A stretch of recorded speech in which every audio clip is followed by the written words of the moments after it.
Okay. We're back at the Throwback Guitar Lounge. Things are as normal. I'm back. Matthew's back after a one episode hiatus, doing thrilling, exciting things in the wilds of Michigan. What were you doing, Matthew? Well, no, I was in Pennsylvania. Oh, that's right. You went to Pennsylvania.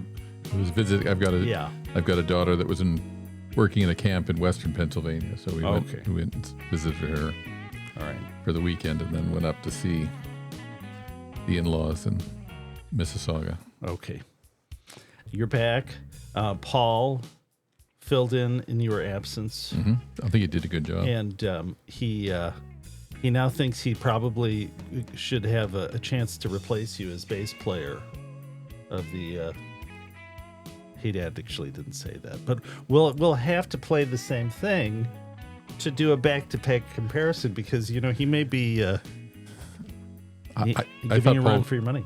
I thought Paul was going to use the line from Spinal Tap when you asked him if he could play bass, and then the bass player, the guy that fills in the keyboard player says, they ask him, can you play bass? And he looks at them and says, I have two hands, don't I? That's right. Yeah. That's a great line. Yeah. Okay, well, you're back. I'm back. And we've got... Is there more to add in this intro? Or is it? Should we just get onto the news? Well, no, you have to do the teaser for the guitar argument. Oh, that's right. The guitar argument. So the guitar argument this week, we thought about this, and it has. Well, I don't want to give too much away, but it has a little to do with the guitar regret coming up here. But is it okay for celebrities to trash guitars? People get offended when your average Joe decides to trash a vintage guitar, or even any guitar. But if Eric Clapton does it, Eddie Van Halen, George Harrison, John Lennon, Les Paul. My God, what is if they do it? It's somehow it's somehow an artist innovation. Doing what needs to be done in order to get their art to the world with the tools they need. But really, are they just ruining it for the next guy? Are they setting a bad example for the guitar public, and that now other people who have valuable instruments believe that they should do the same? We have to save some of this vitriol for the guitar argument. So that's coming the guitar argument. Is it okay for celebrities to trash guitars? Well, that'll be coming up. But I just, speaking of going to Pennsylvania, I have a little gift for you. Uh-oh. We on our way, we decided, my daughter was working in Western Pennsylvania, just east of Pittsburgh. Should I guess what it is? I don't know. Maybe go ahead. Is it chocolate? It could be.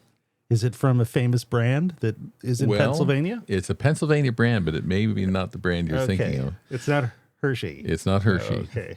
But we were going down the highway, so we decided my daughter's working in a little place called Avonmore, and we decided we'd go to Gettysburg. So we took the long way, and along the way there was a sign on part of the road that said we were 2 or 3 miles from the Boyer. We're going to put that up. The Boyer factory. Do you know those? I've heard of these. I've never had one. Mallow cups, yeah, right there. Let's part of the. There you go. Look at this sharpness of that close-up. That's part of the beautiful. Throwback's effort to make this a better experience for the viewing public. Is this the first episode with the new cameras? This is the first episode with new cameras. So if we look, if we look older, it's because the image is sharper. We have and the cheesecloth didn't come. Yeah, we our softening filters didn't make it for our Hollywood look. We could rub, but the old tricks for this were they put black sort of silk stocking over them. Oh, black. Or the other for a sort of dreamlike cloudy look was to smear Vaseline on the lens. I've heard that. Yeah. Do they actually use cheesecloth, or is that just a term? It's called a net filter. Yeah. So it's sort of a fine black net. Like that. So it's not really cheesecloth. It's not like No, you could do that, but the black netting works better. works better because you don't get flare off of it. I think that's So, anyways, we were going down the road, and we it was time for a break. So we saw this sign that said we were 5 miles from the Boyer factory. So we pulled off. And so you went, got that at the Boyer factory. yeah, you couldn't. They had the factory right there, and there's a little factory outlet store. So the factory outlet store was, about the size of. I've never had your one of office these. area. They have like marshmallow in them. I assumed. and coconut. I think they said the two brothers I don't like coconut. would there is some coconut in it. It's nice. Okay, They were not made. for me. I don't like. They made them during the Depression and would sell them door to door, Really? and that's where it came from. I think it was started in '36. Okay. So the factory looks old, and it's in the little town of Altoona, Pennsylvania. So it's right on the main drag. So then we were there maybe 20 minutes. Well, and thank then- your daughter for the Malacup. Yeah. Or And then you too, Matthew. And then we made it down to Gettysburg, which was interesting because I've always wanted to go there, but I didn't think I would get there. But the kids wanted to go, or Kathleen wanted to go, and so we spent a couple days. It's an interesting place. Okay. Oh, and before I forget, one other news item.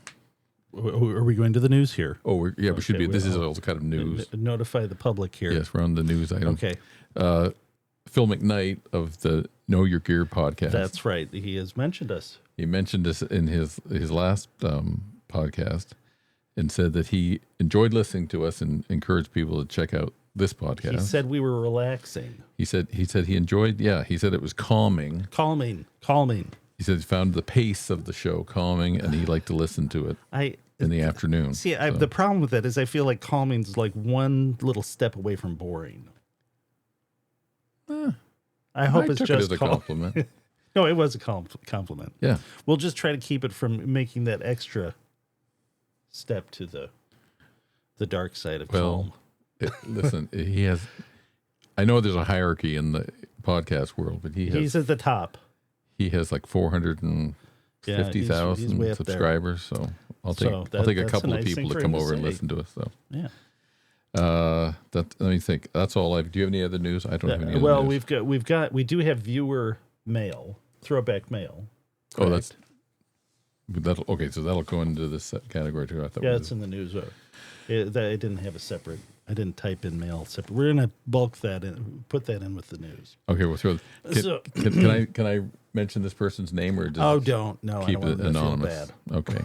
So this came in from a customer who's got a Collings i30LC, and he says it's got our pickups in it. It's got the SLE 101 Plus set in this Collings i30LC, and he likes the pickups. And he likes the tone, but he's having a couple of issues. So one is that the neck pickup, the volume is considerably lower than the Yes. bridge, even when both volumes are full up. And so that's one issue. And then the other one is that even if he's in the middle section with both pickups on, if one pickup is at 0, he's getting Yeah. no tone at all. Yeah. And then he's getting a little bit of feedback. And So my follow-up question to this was, did he get the guitar new? And the answer was no. no, yeah. And it had Lawlers apparently originally, and someone later on, after not at Collings, had switched the pickups. So it's a this is an i35. No, i30. i30. No, well, it must be a 35 because he says they're SLE 101 pickups. Yeah, you're right. Because Yeah, i30 would be it's got to be an i35. i30 would be So fully hollow, like a with dog ear with all your pickups. unless yeah. they made one that had humbuckers. But in any event, it's a hollow or semi-hollow guitar. He does mention that in that paragraph. He thought the feedback may be due to the full Maybe they made hollow nature of the guitar. Maybe they made a custom one-off for Yeah. that. So the thing with a hollow or semi-hollow guitar like that is if the wires are not routed. So let's say you switch them out, the pickups out. Let's just say it's a 335 ES335. You have to make sure that the braided wire has insulation on it to avoid any shorting out on any terminals in the wiring or the switch. So that would be something that could potentially cause intermittent sound coming out of it. And then on top of it, if perhaps these pickups were 4-conductor, we don't know, but that would further complicate it with potentially, if done improperly, shorting out one of the coils temporarily just from internal wiring. So if you have a guitar that's an ES335 or ES330 that someone has swapped the pickups out in, one kind of remedy potentially for it is to reach in with your finger through the F-hole and just rearrange the wires.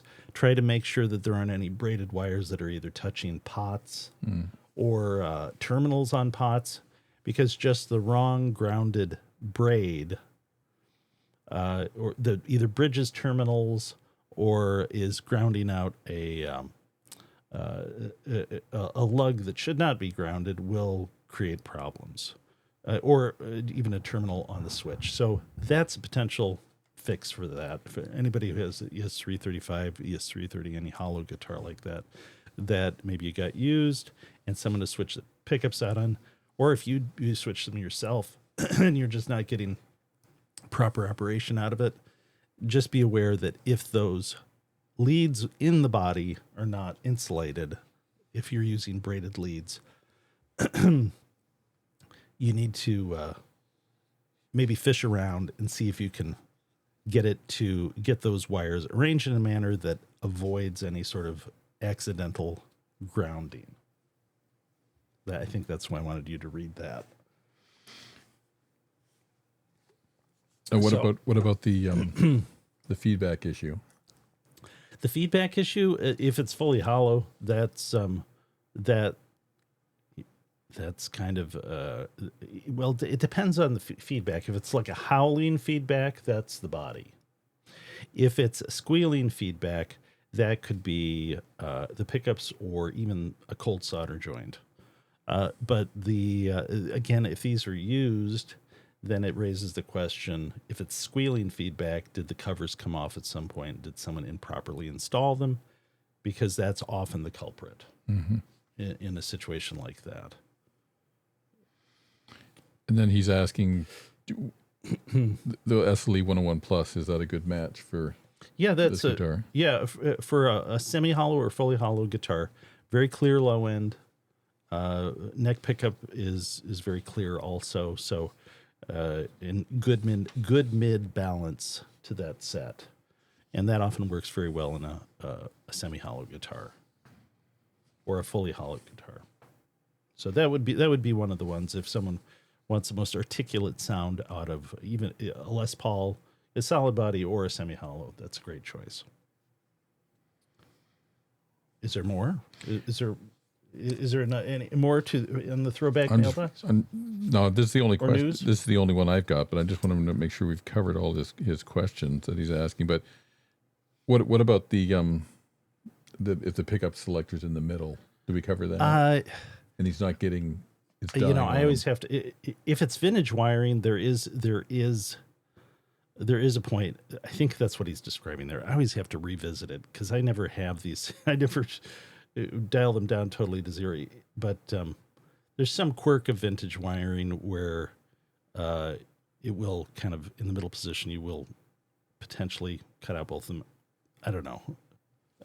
I should have the answer to that one, but it's like the quirk is something that I don't think I ever run across in a normal playing situation. Right. So I always forget what it is.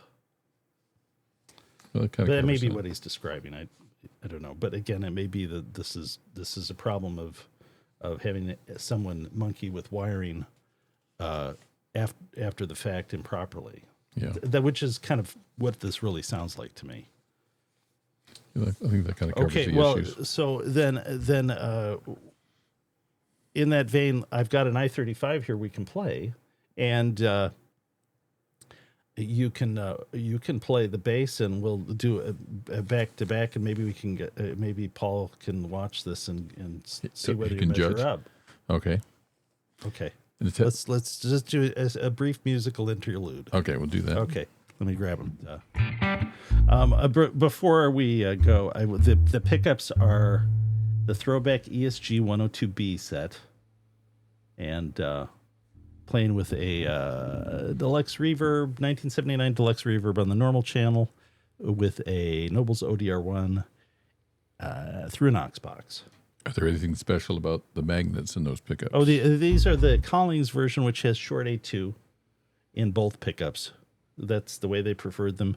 If you go to the Throwback website, we offer 2 variations of these, and these are a lower output PAF spec, late PAF spec patent sticker 64 era pickup that we copied from an SG. But okay, we'll play the guitar now and the bass.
Matthew, I think you probably your position is it's just secure for the moment. Although I keep getting lost during these things. Paul may be taking over my job in the band. Okay, so we have the tools and tips segment here. Yeah. We've gone into that. You have a tip. I have a tip. I have a tool, so I will start with that. Do you want to start with your tip, or should I start with the tool? With the tool. Okay. It's in order. I don't think I have mentioned this before, but this is a screwdriver that I find quite handy for guitar-related stuff. It's the Lutz 15-in-1 screwdriver, ratcheting screwdriver. We will see if I can. Well, it's not cooperating. I'll have to return that camera. But let's try a different shot here. Go to a wider one. Maybe I can. No. Let's see. Matthew? Is it in focus there? Well, I don't know what's going on with that. I'm still learning how to use the thing. So, anyway. We'll just spell it out. From a distance, you will need to blow it up. That is the Lutz 15-in-1 screwdriver. But the nice thing about this is that it has a bit in it that is the perfect size for adjusting humbucker pull screws. And any screwdriver, well, most screwdrivers will work for that, but it's nice to have one that you can be reassured will not mar the edges of the screw, bung it up. And so it fits. There's a bit in there that fits very well for humbucker pull screws, PAF style pull screws. And then it also has all the bits you would need for anything else with a guitar. So that is the Lutz 15-in-1 ratcheting screwdriver. Also, I kind of like it that it's ratcheting because I find that like if you're doing a fine sort of adjustment, you don't have to. You're not fumbling with the kind of the screwdriver to reposition your hand in order to keep. So I find it like too if you're tightening the neck on a Stratocaster or Telecaster, it's sort of nice to have it ratchet because you can. I don't know. I think you get a good feel as to how tight it is that way. And you probably don't put too much torque on the on the screwdriver. Yeah, because you're not having to worry about repositioning your hand and then possibly dropping it. So anyway, I like that. We have several of those sitting around here because we use them all the time. All right, what is your tip? Okay, Matthew? my tip, I thought I'd share this with you. This week was the end of the All Michigan Quilt Shop hop. Oh no! So, you mentioned quilts. I thought like is it how to get viewers for the Throwback Podcast. Quilting is I can't imagine is going to work. no, this is actually a good little tip because if your wife is Half of the viewership just left now. No, 'cause no, you're no, talking no. about quilts. Well, they might be interested in quilts, but their spouse might be interested in quilts. So what I discovered over the last little while, the last couple of years, I've done this with my wife. So it's a nice excuse to go through the back roads of Michigan and to see these little towns that you otherwise wouldn't go to. So there's like 102 shops this year on the quilt shop, but we got to 36 of them. So last year we got to, I think, maybe 76 of them, but we didn't. I'm already in pain for you. It's actually kind of fun. You get to see Did places. you go to fabric stores along the way? Well, that's what the quilt stores are. Oh, that's right. I guess it would be. That was my definition of hell as a child. I went to a lot Going of them to with my fabric mother. stores with my mom. Yeah, I did that a lot. Be a little kid and you see nothing but rows of bolts of fabric. Well, but how the tip comes into this is that what I discovered over the last little year or so is that when it comes to the cost of quilting equipment, the sewing machine or a quilting machine that will do sewing and quilting, those machines. Guitars have nothing on them in terms of the sheer cost of So them. you've got this is a good strategy. This is a strategy. Honey, you have your quilting machine. Yes, it costs $30,000. Yeah, well, some you can get a long arm quilter. You can spend more than that. Like if you look to do the full size quilting after the quilt is done. But these smaller machines, like Bernina from Switzerland came out with one last year called the 990. I think it's gone up in price because last year was 21,000. This year on their website it's Okay, 23. how many guitars did you get out of this? Well, That's what we all want to know. if you could encourage someone to spend $23,000, I mean that's just like a small car, but $23,000 and $23,500 for the machine. So instead of a quid pro quo, this is a quilt pro quo. Yeah. So you could say, "Oh yes, honey, you should have that machine." Now, one of the lesser machines is like the 475. That's $3,000. That's two, three totally guitars right reasonable there. Guitar right there. Yeah. Yeah. But I mean, some of the stuff is crazy. Then Bernina came out with this. Has this strategy worked for you yet, though, Matthew? I don't think I haven't implemented it directly, but I thought did your wife leave one of these stores with a machine on order or with her? She did, didn't she? No. She's got one of the 475 machines that I think she got. And how much is that? I think she paid about $2,000 for it. Okay, maybe a little 2.5. Maybe you got to equalize the whole thing here, Matthew. You got some guitars in your future for sure. Yeah, that's what I think. If you could encourage them, saying, "Oh, sure, you should get that," and then then when it comes to your turn, no. Honey, I got you a present. Here's a quilter. And look then at my new guitar. So I have to reciprocate. Yeah. No, you just get in order for you to feel good about. I felt good about you having that quilter, and I'm sure you'll feel good about me having this new historic Les Paul. There you go. Yeah, so maybe that is a good strategy. That's a good tip. It showed me that some of these some people's hobbies. You think guitars are expensive? It's like no. Yeah, and the quilting machine, even more specialized. And is it going up in value with time? No, it's not. No. Is it even holding with inflation? Probably not. I think some of them will hold a little bit with the trade in and things like that, and then what dealers do, they'll take older machines if they're with 3 or 4 years old. They'll do a but trade you're not getting your money back on that. No. Okay, well, good. The Quilter guitar tip, the Quilt Pro Quo. Yeah. If you have a spouse or significant other that's into quilting. So all this time, Matthew, I felt sorry for you for traveling, having to subject yourself to quilting shops is some sort of torture, and you still have time to turn this into a bonanza for guitar purchases.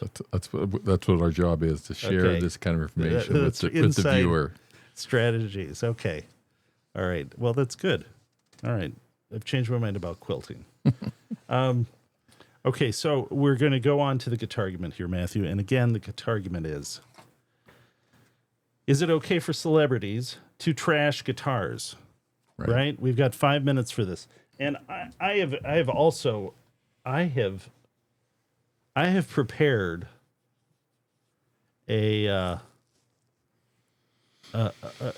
images to support my case that it's not okay. Are you going to use those right now, or are you I'm going to use use them pretty quick here. Okay. So you might support my argument. You're going to start by trying to make the case that it is okay. I'm going to get a drink of water here. Go ahead. Getting worked up. So do you want me to open? Well, let me start the timer. 5 minutes starts now. Okay. So it is okay for definitely for celebrities to trash guitars, if you want to call it that. But what would you call it? I'd say they are shaping them so that they can get the sound that's in their head out of this physical thing. So it's an innovation, is what they're doing. What if it's just some sort of cosmetic bleckum on it? What does that mean? A bleckum? Ugh. Is it going to improve the guitar, or get a new sound out of it? I'm going ahead here. Let's see. Let's see what you got. What do I got? Okay. Now did that improve the guitar for him? It might have improved the experience for the audience. Jimmy Page? Not for Jimmy Page, maybe. He probably couldn't really see that when he was wasn't playing. an innovation in tone. But it was a crazy, crazy time, during the psychedelic period. And Keith Richards doing this to his Les Paul Custom. Did this improve his tone? Well, he may have been inspired by that to think of the guitar in a different way and come up with some kind of funky sound. Okay, keep with your argument.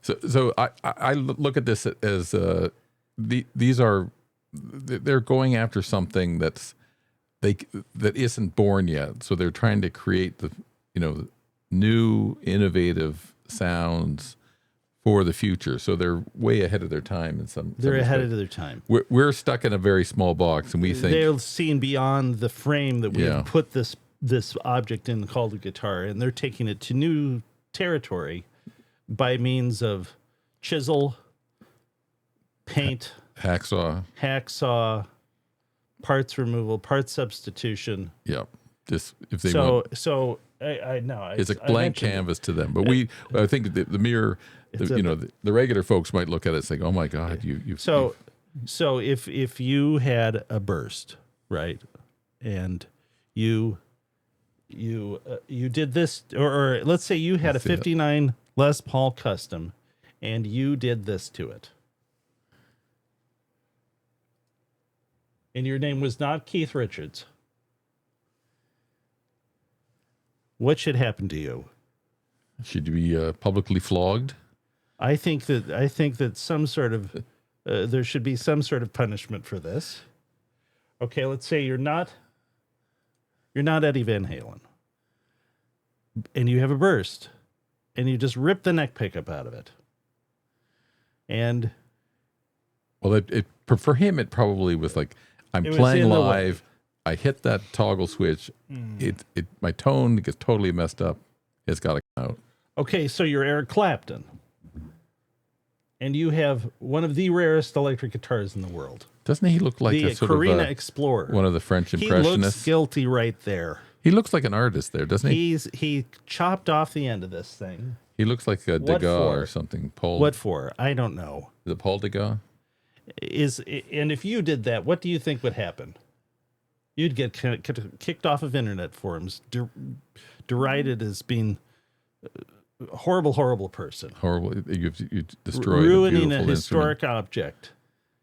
He looks guilty, don't you think? Well, you know what I find interesting about this whole thing is that I think there's an inverse relationship between what you do to the guitar as a celebrity. So I think You The- think if the greater the more they screw it up, the the more beauty. more it's worth, and then it becomes an issue of But does that make it okay? Someone else is going to have to pull. well, Let's just. it becomes historic because people say, "Oh, this was done in this period, and he made this innovation." Or It's he a horrible. changed It's it. a horrible example. But You know you're going to get some. There's countless examples of people that saw these things before they were as valuable as they are today, and they thought, well, wow, yeah, that's a cool look on that Les Paul custom that Keith Richards painted on. but I should do that too. but now you can identify that Explorer if you ever came upon it. If someone didn't know It's what a it type was, of insurance. you can say, "This is Eric Clapton's Explorer. Well, Look not at this if- thing. We have photographs. We can identify it." Or this is. What if there was a great sort of? I don't think it makes it okay, Matthew. Okay, But you know what's That's 5 interesting? minutes. There's the inverse relationship is that probably the worst thing that can happen to a guitar is just to have a famous guitar player sign it. Because you're giving away my Sharpie. Shame. No, I'm not. Yeah. Okay. This is. I don't know what you're talking about, but if you because the problem if you just have someone sign your guitar, say here sign my guitar. It's like a So tattoo that no even- one wanted. even if you know that you have like video or photographic proof, it is the artist signing this, and it's not some low level publicist or roadie or guitar tech just signing this and get out of here. You know, here it is. Yeah. Enter this into a contest. What are you left with? Just Yeah. some blotch on a guitar. But I know you'd never do that. You would never buy a guitar associate like yourself that. with a guitar No, no, I wouldn't do that. No, you think about it too. There's a trail of guitars for radio station promos. There's got to be Squires all over this country with, Pearl Jam signatures all over them. there are. So I think I don't know. Right now, I think I think elderly they must might have. feel I imagine them being like, oh my God, we got to sign another one of these. We've trashed this thing. Yeah, and they never get played. Yeah, they probably. I think they probably. I would guess a lot of them kind of like you're like, okay, we'll do it. There's They know they've defiled the thing probably permanently, Here, I'll- and I do think it reduces the value. I think it does too. That's it. I'll give a plug for this guitar because maybe it's sold, but I don't think so. It's been at Elderly Instruments in Lansing for a long time. Oh, It's- this is a Telecaster. no, it's a Music Band Silhouette it has some kind of a Matchbox 20 logo into the finish, and it says all the guys from Matchbox 20 signed this thing, and it's Yeah. like they want I don't know $1,200 for it. It's not going to sell. Yeah. It's just an oddball guitar, and signing it doesn't help it. Having the logo of the band doesn't help it. No. So we were talking about this before the guitar argument, and so there's a long trail of Les Pauls owned by Les Paul that he monkeyed with that are just hacked up. But you could make a very good case. This is R&D for this guy, right? He's an innovator in the electric guitar. You Yeah. can make the same case for Eddie Van Halen in terms of he actually he bought sort of a reject body to make what he wanted because he couldn't find it elsewhere. Yeah, he knew what he wanted. He had a definite idea that he wanted a Strat body with a humbucker pickup, and it wasn't available. So. Yeah. So into in those two, the quest for them to like fine tune their tone, they they experimented with the guitar that they had with the tone in mind rather than the looks. So that makes sense, right? But Maybe go down to the cool down now. So but just like doing random stuff to guitars just seems odd. And then too, we didn't. So it was. Is it okay for celebrities to destroy guitars? Well, so who's the biggest guitar destroyer of them all? Would be Pete Townsend. yes. But he's literally destroying the guitar. He maybe he had them customized, these Les Paul with Les Pauls with mini humbuckers and a humbucker in the middle, with the switches. That's another sort of thing. He's customizing it for his use, right? Right. So it sort of becomes a signature look. But yeah, I do think celebrities get a definite pass on this, because if you did any of this stuff to a valuable instrument, even before they were super desirable, they've always been hard to find. You would be on the bad list of a lot of guitar players, because if you bought the guitar, you would be, why did the guy do that? If you're going to do something that can't be undone, you really need to think twice about it if you're altering a guitar. I always find that interesting when you read an interview with a famous player, and they'll tell you, some people say, oh, I'm not really a guitar geek. To them, it's just a tool. Well, and if they change something on it, it makes it, to them, it makes it better. They have no problem. Yeah. The other argument for this is that, well, I own the guitar. This is how I want it to be, to enjoy it. It's not up to you to decide whether or not this is something that's appropriate to do, because it's mine, and this is how it makes it a better instrument for me. I guess there's an argument to that, but at this point, so many of these things that are collectible are destined to be sort of museum-priced objects. So, there's a great scene in. Have you seen that? Can't remember the fellow who made it right now, but the Chuck Berry biopic, concert pick, Hail Hail Rock and Roll. He's going through the airport. He just has his. Did he play? What did he play? A 335 or a 355? 355. He just has it in a regular case, and he just picks it up from the luggage rack, or puts it down, and then the filmmaker says, "Don't you carry that with you, or don't you have that? Put that in. Take better care of it." And he says, "Tools of the trade. Yeah. If something happens, I'll just replace it." Yeah. But I thought, wow, he's not putting that in a super duper case or an anvil case or something. And he would travel. He would just show up, and he'd have it in. And he'd have some cover band. He'd have a writer that they had to have whatever equipment he wanted or something equivalent. So yeah. All right. So is there more to the cool down and the guitar argument? I think we're both in agreement. There are exceptions to this. It's okay to trash a guitar, but it's not okay for the average guy. Yeah, I don't think it's okay for unless you are an innovator, but then you would hope. Well, hopefully, maybe you'd start on something that isn't like maybe you're probably not going to use the nicest guitar. I mean, Eddie Van Halen didn't have the money, so he just went and he found seconds. He didn't know what's a second. It's like, well, we're not going to use that body. Yeah. For some cosmetic reason, probably. And then he said he got them for, I think, $50 for the body. So yeah.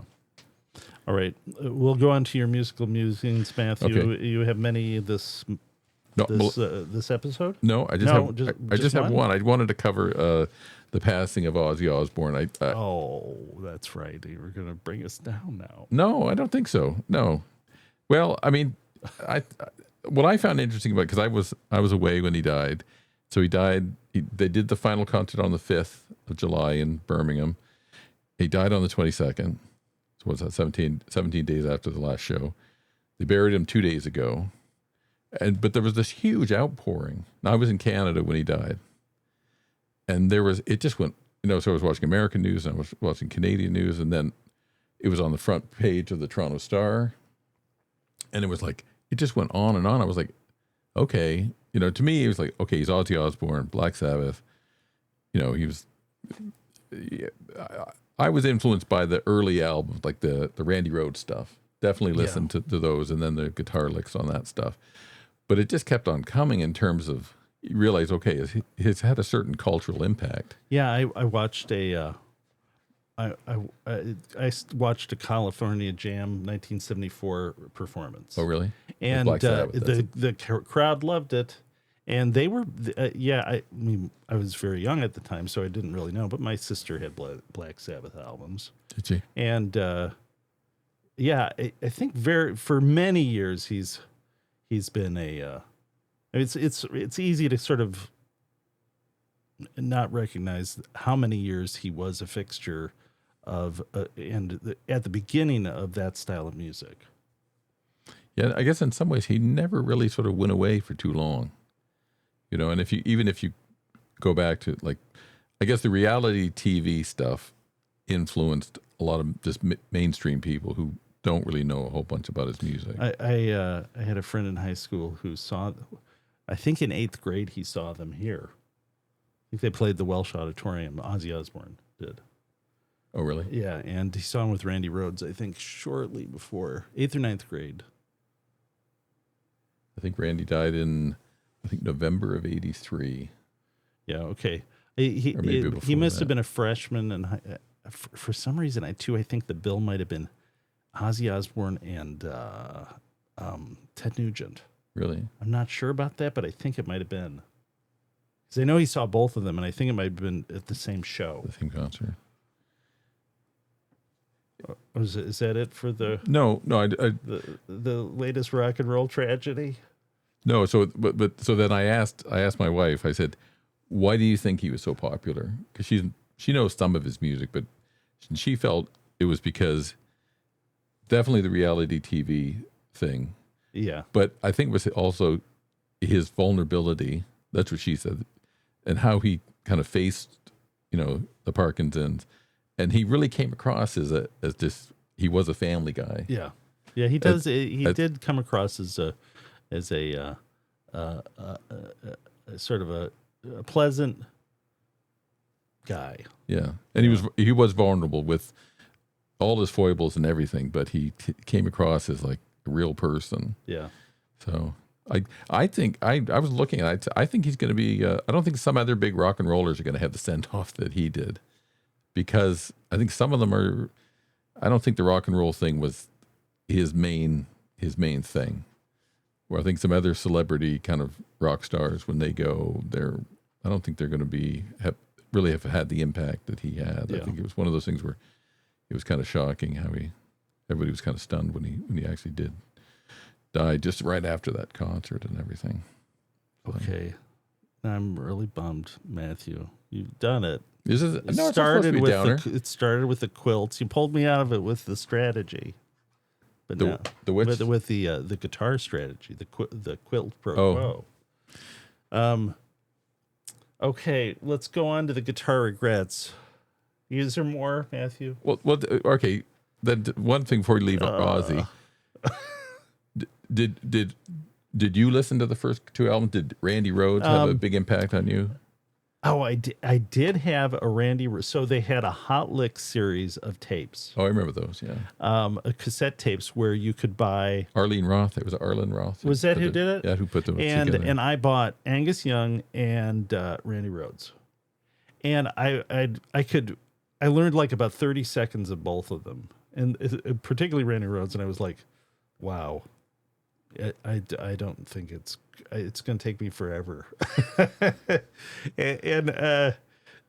But I mean, yeah, I was intrigued enough by it to get that, and to sort of like, I think maybe I did. I think it literally was, I learned about 30 seconds of something, and then I was like, it's going to take me, weeks and weeks and weeks and weeks just to get one song done. And I don't know if I can even do it. it was so kind of complex and techniques that were not taught Your by average your guitar average lesson. guitar player, No. by Bert Bach at the Grassroots Folk Music Store. He wasn't showing you those Yeah. tricks. Yeah, so the I didn't have. My sister had. I'm pretty sure Black Sabbath. I did borrow some albums from my friend that actually saw them. Right. Ozzy Osbourne and Black Sabbath album, and but yeah, Oh, I should mention that I did see. it was there were other guitar based bands that were more accessible to learn. Right. I should mention, I didn't write it down here, but I did see Ozzy Osbourne here in town at the Van Andel Arena. And he played, I think it was the last time he played here. It was December 7th, 2010. So it was, I can't remember who opened up for it, but that doesn't really matter. But he put on a good show. That's hard to believe. You saw him? Yeah, here in town. So it's almost 15 years ago. Wow. Yeah, we got Nick and I saw him. We got tickets that were way up near the back, but they were reasonable price, and he put on a good show. There was when we moved here in 1980, when I was going into 8th grade. Okay, I think that's right. We had when did Randy Rhoads? Wait a minute. When did Randy Rhoads die? I think it might have been November of 82. 82. I said 83. Okay. It's either. Yeah, whatever the case. Right after that, they had a HBO. The reason I said that we had where I used to live, they didn't have cable, so HBO had music concerts that would play over and over and over again, and one of them was Ozzy Osbourne, and with Brad Gillis playing guitar, and it must have been just after that. Yeah, And I think it was in California, someplace in an outdoor venue, and I watched that a lot because it was just on a lot. And many times I saw that with him going, "All right, I love you all." yeah." But walking around in like spandex pants or something, stomping around with no shirt. It was entertaining in its own weird way. No, that's interesting because there was that one period where he had no shirt, and then the big tattoos right here. Yeah, I think this is maybe even pre-big tattoos. Oh, really? Yeah, I don't know. It was. I watched that a lot. It was entertaining to watch. He did seem genuinely enthusiastic. That's what was part of what interesting to watch him. Okay. Well, rest in peace, Ozzy Osbourne. Yeah. And he's back home. I guess they're burying him. They buried him in Birmingham, so he'll be there forever now. Okay. I can't say okay as a transition to the next. That was sad. Okay. Let's go on to the so I'm going off from a sad thing to another sad thing. This could be The quilts, the Ozzy Osbourne, now a guitar regret. I'm going to call this the Sharpie shame. And you let the secret out about this. This not. is a guitar I own that has a supposed celebrity signature on it. And I bought this recently. And it sort of spawned the idea of this whole theme of, is it okay for celebrities to trash guitars? Because this is a guitar that I saw on Reverb. It fit in my quest to own all of the 85 through 87 Stratocaster vintage reissue colors. But it has a signature on it. On the back, so I thought if I get this thing, maybe I can clean it off. But if I can't, it's on the back, so I don't have the signature on the. It's upsetting me on the front of it all the time. So I got it. I will reveal it now. Let's start the drum roll. That's There's a little bit of backstory to the supposed signature on this thing. So I haven't told you about this either, Matthew. So should be a funeral dirge. it's- Dun, dun, dun, dun, dun. And now, from Southern California, okay, all right. So do you have to go to a wide shot? well, let's look at the whole thing here. This is a 1987 AVRA Stratocaster in white. What do they call this? Vintage white. Vintage white. Yeah. Sort of yellow. And I did not have one of this color. And so I had to get, well, I wanted to get it. And I think I probably got a better price on it because of the signature on the back. And if you can't see that, that's supposed to be Warren Haynes' signature. Maybe flip it the other way. Upside down. Now right side up. Will it focus on that? Yeah. Right there. So Warren, if you're out there, is that you? I'm sure he's Did only you do signed, that, Warren I'm sure he's Haynes? only signed one guitar. Yeah, it is just this one. So, in every other way, this was a guitar that I thought would be desirable, for me, for what I want, right? I've got all the colors. Do you have them all now? Well, let's see. I do have one representation of each color. So the colors are vintage white, surf green. I have a surf green with the rosewood fingerboard. I have Lake Placid blue with rosewood fingerboard, and so the 62 and 57 maple fingerboard. I have a Fiesta red with rosewood fingerboard, which I bought new in 1987. That's the original Which one. started the whole thing. I still need one with a maple fretboard in Fiesta red. Although I do have a black one with a maple 57 reissue with 1987 with Fiesta red under the black because you can see it in the neck pocket. But that doesn't really count. And do you think it was refinished? Do you think it was from I the think factory? it was from the factory that way. Yeah, it was refinished at the factory. In fact, the interesting thing of that is there's more black ones out there than anything, I think. Really? Yeah. I have the Candy Apple Red in 57 and 62 reissues. I have black in 57 and 62 reissue. I have Sunburst in 57 and 62 reissue. Is there anything else to get then? Is it just the I need fretboards? this. I need this with the 62. So I need this with rosewood fingerboard. I need a surf green with a maple fingerboard, and I need a Fiesta red with a maple Maple. fingerboard. So 3. 3 left. Now I don't have the Mary Kay, Oh, the Mary Kay. but I don't really like I'm not a big fan of ash-bodied Strats. I've got one. Maybe I just haven't figured out the best pickups for that one, but I'd prefer an alder body with Strat.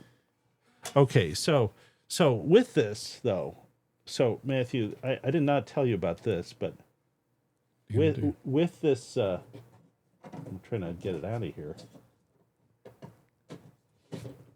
With this guitar, in the little bag that came with it, was a ticket. And it says, let's see, it's up here. And I guess this is maybe you could call this authentication for this. Okay. This is from a show. This is a ticket.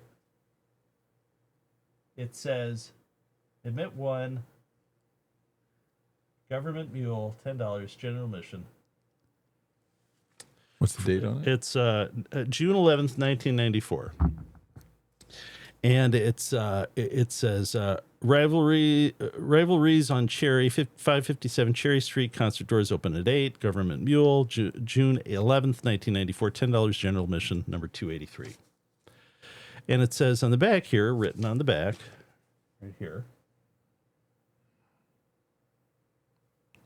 There you go. right there. It says, This was the band featuring Warren Haynes and Alan Woody of the Allman Brothers Band. Warren signed this 57 reissue Stratocaster prior to tearing through a set of his material from the Tales of Ordinary Madness CD. The last number was All Night Long, and Warren was joined by Derek Trucks and Tim Brooks, two up-and-coming slide players. Sorry You Missed It, 1994 BH. And then it has a card for BH. His name is Brian. I won't say his last name, but it says creative consultant, Pine Mountains, Georgia. So, if that's a pretty elaborate story to make up to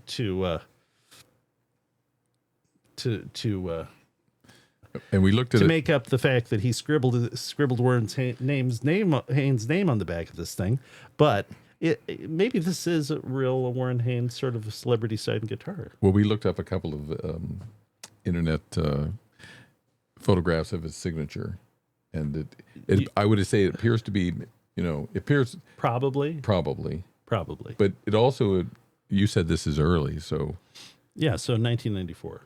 that's what, 31 years ago. So I won't clean it off. It's on the back. That's enough to be kind of like, oh yeah, that's kind of cool. Yeah, keep that, obviously. Yeah. So I guess, and I didn't know that was going to be in it when I got the guitar. In fact, I made an offer on the guitar and I got it for a good price because I thought they're going to have a hard time selling this thing. People do not lie. I mean, it's not a selling point generally. Yeah, I agree. To have a big Sharpie signature on it. And probably the bigger the star, probably the less likely it is real. Unless you've got photographic evidence that it's real. I think actually maybe he likes it, but Julian Lage has the Les Paul that the guy from Spinal Tap gave him that was in the movie. Christopher Guest? Yeah, Christopher Guest used a 54 wraparound tailpiece Les Paul standard. And he gave it to Julian Lage, and Julian Lage had Les Paul sign it. Like right there. I think it's right there. And he uses it, I guess, but I don't know. I like Les Paul. It's great. Les Paul's great, but I don't want him signing my guitar like that. Well, the thing is, too, probably Les Paul signed a lot of stuff, but he's no longer with us, so. Yeah, but let's put it this way. It didn't add value for me, but, it's not mine. But, okay, I'm going to put this away. And you said you really haven't played that guitar yet. No, I haven't. I don't even think, have I tuned it up? No, it's not even tuned up. No. Looks nice. It's kind of in good shape. It's in need of a setup. It looks like it's in pretty good shape. Yeah, it's in quite good shape. But all right. I went to your musical musings there. I accidentally bumped that. Okay, Matthew, is there more? Is this the end of the show, you think? That's all I've got. I can't think of anything more. All right. This week. Let's see it. Let's go to the outro. Is there more that we can talk about for the next show? Do we have any ideas, or are we just totally blank slates on that? We usually are. It usually seems to come together just in time, it seems. Okay. They seem to have a theme. This one had a theme, so it's all right. So then we'll see you next week. This has been This Week. We'll see you next week on the Throwback Guitar Lounge podcast with new and exciting, innovative insights, thoughts, tales, Matthew's musings, regrets. Maybe we'll play a guitar. Can always do that. Try to do that more since we got the aux box set up. It's pretty easy to do. Okay. Thanks very much, everybody. Thanks all for watching.